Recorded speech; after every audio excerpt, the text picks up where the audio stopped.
¿Qué tal? Buenas tardes. Gracias por venir. No, gracias a vos por invitarme.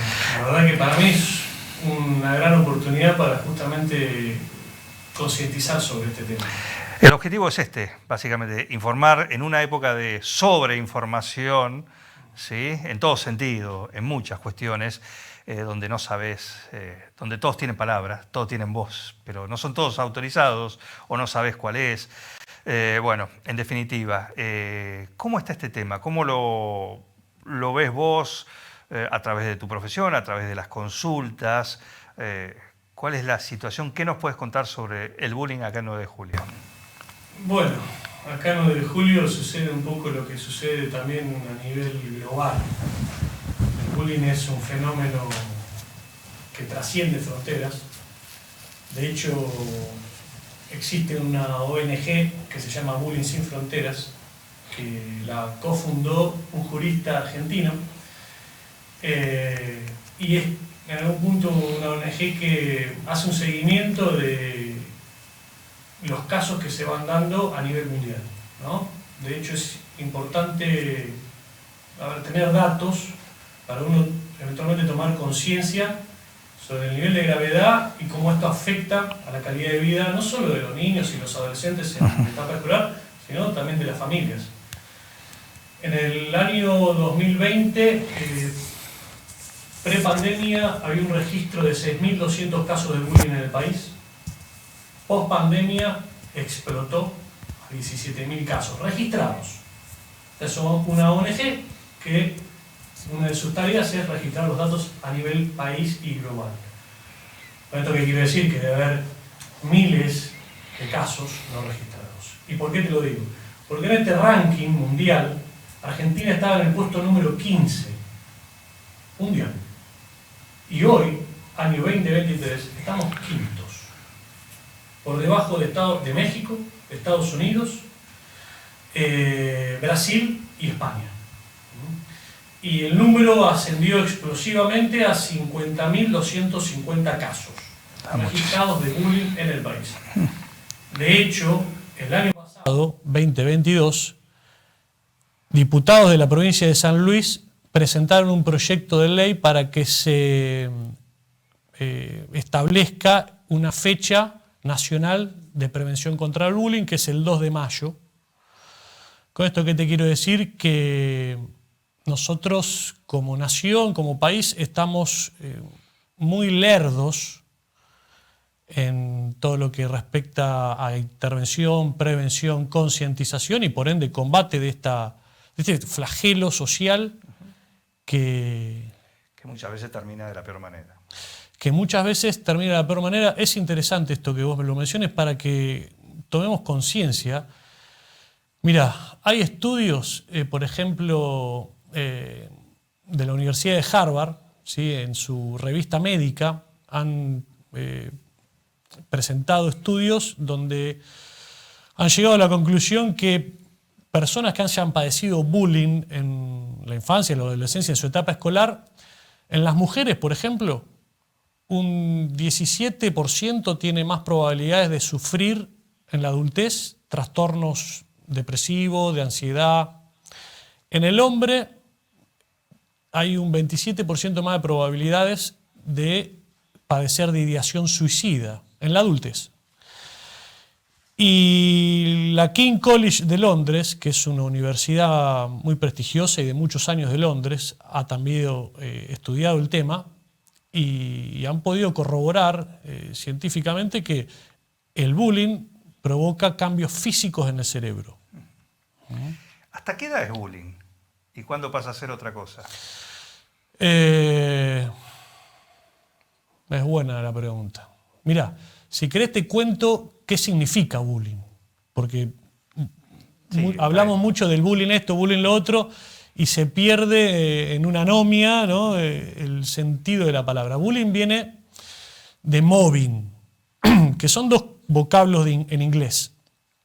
Su autor, que fue un psicólogo sueco, Dan Olweus, fallecido en el 2020, él fue quien descubrió e investigó toda esta problemática en Suecia. y tomó este vocablo del mobbing. ¿El mobbing qué es? El mobbing es un comportamiento de defensa que tienen las aves cuando un ave que no es de su especie ingresa en su territorio. Toda la manada la ataca en conjunto y la chocan con picotazos. Entonces bullying viene de mobbing y bullying, bull, en inglés quiere decir toro. ¿Sí? Y el toro choca, ¿sí? Como las aves cuando hacen mobbing. De ahí surge el vocablo. Hay 3 características fundamentales para identificar el bullying, que son, primero, una conducta agresiva, violenta. Segundo, que sea repetida en el tiempo, es decir, constante. Y tercero, que tiene que haber un desbalance de fuerzas. Esas son las 3 características fundamentales del bullying. Para ser considerado bullying. Para ser considerado bullying. Por supuesto que el bullying es algo que se puede observar en distintos rangos etarios, adultos, adolescentes, niños, pero es un problema que la solución está en manos de los adultos. No solo, a ver, el sinónimo en castellano o la traducción del bullying es acoso escolar, no solo en la escuela, a nivel, digamos, comunidad. Cuando hablamos de comunidad educativa no nos referimos pura y exclusivamente a la escuela, ¿sí? Nos referimos a los padres, a las distintas instituciones, ya sea estatales, privadas, que intervienen y que tienen su quehacer en la regulación y garantización de derechos, sobre todo en la niñez y en la adolescencia. Me quedé cuando enumeraste que Argentina está quinto en este ranking, o sea que subió en el ranking de puesto número 15 a 5, nada meritorio, por supuesto, ¿no? Este ascenso en el ranking. Y está por debajo de Estados Unidos, Brasil, España y México. México está primero, con 250.000 casos. Bueno, ¿qué es lo que hace a estos países así? Porque vos decís, no tiene que ver con el desarrollo, evidentemente. Puede tener de distintos tipos, ¿no? De estados de países. Pero, ¿por qué? ¿Dónde está la clave? ¿Por qué Argentina es más permeable a esto?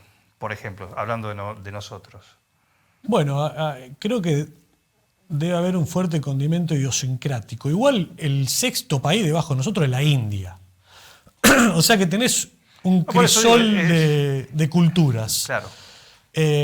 No puede ser por desarrollo, no puede ser por cuestiones tecnológicas, qué sé yo. A mí me parece que... por controles, digo, hay países, Estados Unidos tiene bastantes controles en muchas cuestiones. A ver, me parece que es una cuestión de toma de conciencia y de hacer lo que hay que hacer. El tema es que muchos de estos países no aplican lo que hay que hacer y eventualmente tampoco saben.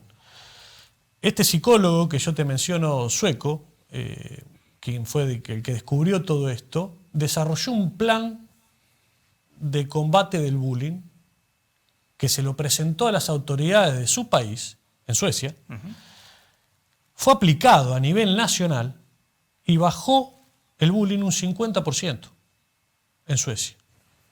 Y en los países escandinavos, en el norte de Europa, se aplica en Noruega, y ha bajado el bullying en esos países. En algunos estados de los Estados Unidos se aplica este plan y en México también han comenzado a tomar conciencia y a intentar implementar este plan de combate contra el bullying. ¿Y en qué consiste este plan? ¿Cuáles son los fundamentos que lo hacen así efectivo? Bueno, los fundamentos son, en parte, todo el estudio que se ha hecho en Suecia. Se han encuestado todas las escuelas, se ha hecho un relevamiento total de todas las escuelas del país mediante una encuesta anónima en donde participaron alumnos, profesores, docentes, encargados, personal de ordenanza, todos que tengan una vinculación directa o hasta indirecta con la educación, pero dentro de, digamos, el ámbito educativo, para que pudiesen expresar si tenían, digamos, conocimiento de este tipo de conductas. Primero eso, es un plan integral que implica el cambio de cierta estructuración de la educación. Pero a ver, te la hago sintética. En algún punto la metodología es la siguiente: es detener el comportamiento del bullying desde el inicio. Es decir, no esperar a que se desarrolle. Porque el niño que hace bullying, si uno detiene esa conducta, frustra el resultado y por ende el deseo que se busca en ese resultado. Y eso produce que se desaliente determinada conducta. Entonces, eso es a grandes rasgos. Detener la situación de manera inmediata. Eso se puede hacer, digamos, en un ámbito concreto, real, en el día a día y presencial. Se puede hablar de bullying a nivel también tecnológico, digamos, a través de las redes, ¿no? Sí. Ciberacoso. El ciberacoso, lo que hablábamos al principio. Ahí es más complicado y ahí, ¿cuál es el papel de lo que son los padres? Mira, ahí la te familia? diría que es más simple, de hecho. ¿Es más simple? Sí. Porque, a ver, para que haya ciberacoso, el niño o el adolescente tiene que tener contacto con un teléfono. En cambio, el bullying se puede dar en un baño de la escuela, en el patio, en el camino de la casa a la escuela, en el comedor. El ciberacoso tiene que ver con un dispositivo electrónico, con acceso a Internet. Si hay un grupo de WhatsApp, que ahora se suele implementar grupos de WhatsApp de la clase, ¿no?, donde están todos los alumnos, bueno, a ver, eso voy. Tiene que haber dentro del grupo algún moderador. Claro, un adulto, el docente, un padre. ¿Por qué los chicos cuando se van a Bariloche llevan 2 padres? Y muchos son mayores de edad. Bueno, lo mismo en relación a ya sea jugar con una aplicación o acceder a alguna red social de parte de un niño o un adolescente. Tiene que ser vigilado y controlado por un adulto. Y es el adulto el que permite el acceso. Entonces, es tan simple como agarrar el teléfono y sacárselo. ¿Cómo viene el nivel de consulta sobre esto? Porque esto, el que lo sufre también lo padece, de alguna manera, física, emocionalmente, sobre todo también, y eso implica también después el paso posterior, por ejemplo, la atención psicológica. Bueno, ahí hay un tema que hay que discriminar, que una cosa es padecimiento y otra cosa es patología. Una cosa es un sufrimiento y otra cosa es una patología. Y hay un paso. Hay que tratar de no dar ese paso. Si la situación de bullying en un alumno se sostiene en el tiempo, ese sufrimiento, esa victimización, probablemente, como recién te comentaba, estos estudios que se han hecho en otros países, se replica en una patología, un trastorno de ansiedad, un trastorno depresivo. Pero bueno, a ver, acá hay algo que también es importante para tomar conciencia, a ver, ¿en qué consiste? Que la conducta del bullying, ¿sí?, no termina en el niño que lo sufre. Porque hay estudios bien fundados, y la realidad misma lo demuestra, que muchos niños que sufrieron bullying después también lo hacen. Es decir, aquello que sufrieron de manera pasiva, ¿sí?, lo replican en un otro de manera activa. Entonces, a ver, no es que se soluciona, digamos, deteniendo esta situación sin tener en cuenta que la víctima eventualmente puede también desarrollar estas conductas. ¿Qué le quedó? Por más que Claro. se haya detenido, ¿qué le quedó a esa persona? ¿Qué le puede afectar el futuro? Sí, a ver, es un poco complejo porque tiene que ver con mecanismos de defensa psíquicos, en donde, a ver, algo que es sentido como una amenaza y uno no se pudo defender en ese momento, nuestro sistema anímico de defensa tiene herramientas que, por ejemplo, tienen que ver con esto. Es decir, algo que uno sufrió de manera pasiva, replicarlo de manera activa. Es como, por ejemplo, cuando papá va y reta a Manolito por X razón, y le grita y le reta. Y después Manolito, ¿qué hace? Llega a la habitación y le reta los juguetes, ¿no?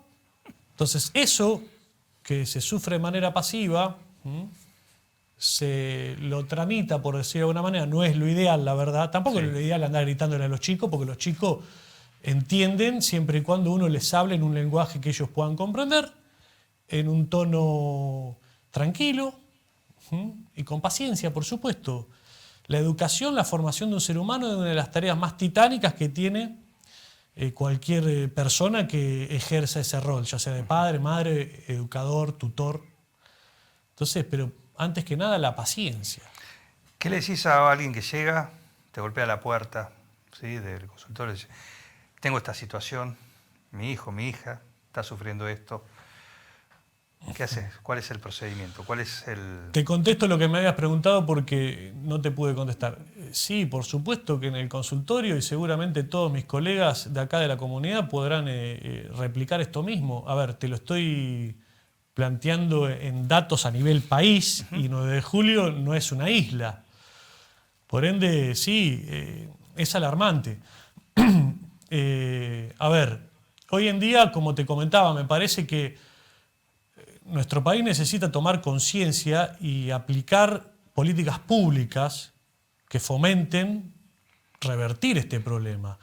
Creo que desde la individualidad del problema de cada persona es muy difícil afrontar este tipo de problemas, ¿sí? En principio, a ver, mi sugerencia siempre es contener a su hijo, brindarle seguridad, preguntarle qué es lo que sucedió, ayudarlo eventualmente a poner límites, a pedir ayuda, ponerse en contacto con las autoridades educativas, solicitar entrevistas, poder poner esto sobre la mesa, siempre con una actitud, digamos, proactiva y de solución. De solucionar la cosa. Por supuesto. A ver, acá esto se soluciona... No de buscar culpables. No, por supuesto. Acá se soluciona esto pensando y trabajando mancomunadamente, articulando entre los distintos agentes de la comunidad, ya sea padres, docentes, inspección escolar.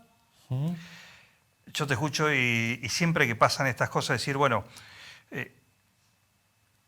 vos recién decís, hay un país, una persona que lo probó, que está probado ahí, que no lo elimina pero lo atenúa, lo minimiza, ¿sí?, de alguna manera, minimiza el impacto.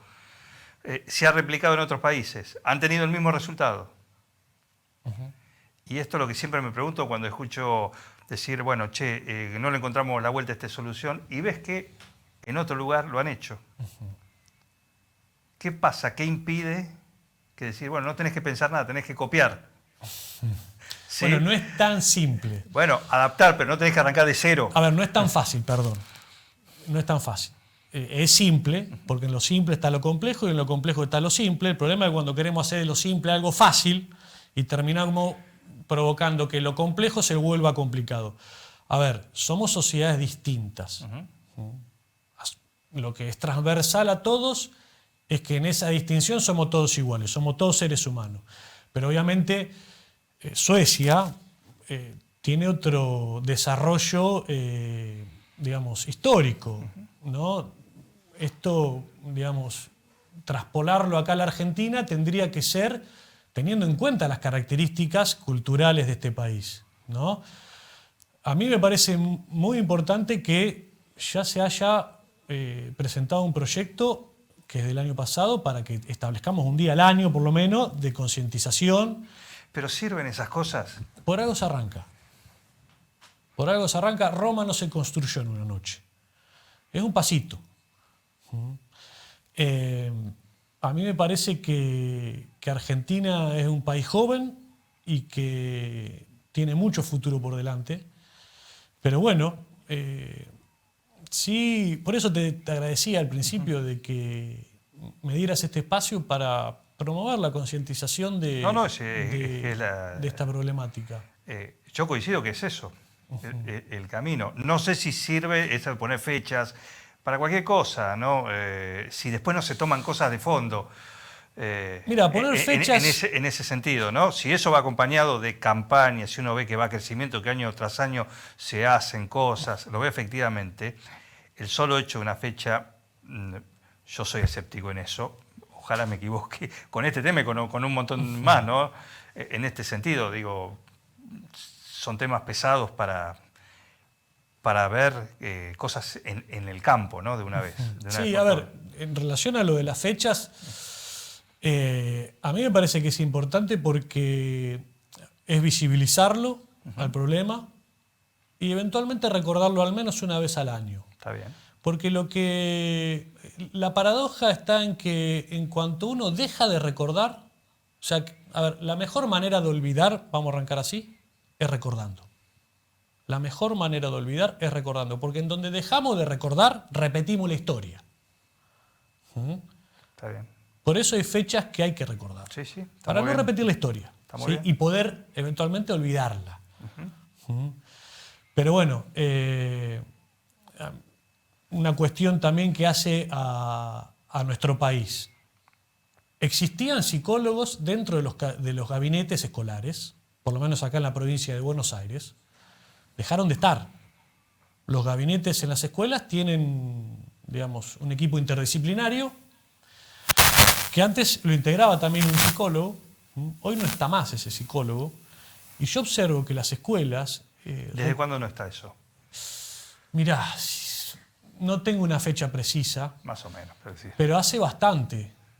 Hace bastante. ¿En el periodo democrático? ¿Del Sí, 83 para acá? No, sí. Sí, no hace más de 5, 10 años. Ah, está bien. No, poco. Es que hay algunas escuelas de gestión privada que los incorporan. Tanto yo esto lo observo en mi experiencia profesional, tanto en la ciudad de Buenos Aires, sí, como acá mismo en 9 de julio.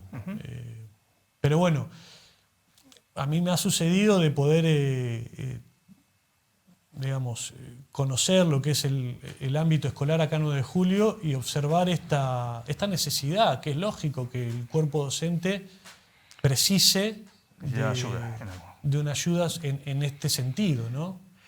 Juan Martí, se nos acaba el programa y la verdad que da para charlar más, tengo más preguntas, pero bueno, creo que ha sido bastante jugosa esta charla, así que te convocaremos para seguirlo, por supuesto, porque es un tema en continuado, como decimos, y es una problemática real, actual y local también, local, como vos decís, en ese crecimiento exponencial, ¿sí? De 15.000 a 50.000, más o menos. Casos registrados. Por eso te digo, pero casos registrados, ¿sí? Bueno, obviamente también eso de alguna manera se debe ver reflejado acá, también, en su porcentaje, en lo que él toca. Así que es una problemática que está presente también en esta comunidad y hay que enfrentarla, hay que abordarla y hay que solucionarla de la mejor manera. Para eso también están ellos, los profesionales que pueden dar, o por lo menos su opinión y su sapiencia y por supuesto acompañar a aquellos que lo sufren o a aquellos que están ahí en un ámbito donde ocurren estas cosas también. Así que gracias por venir. Gracias a vos, Juan. Un gusto.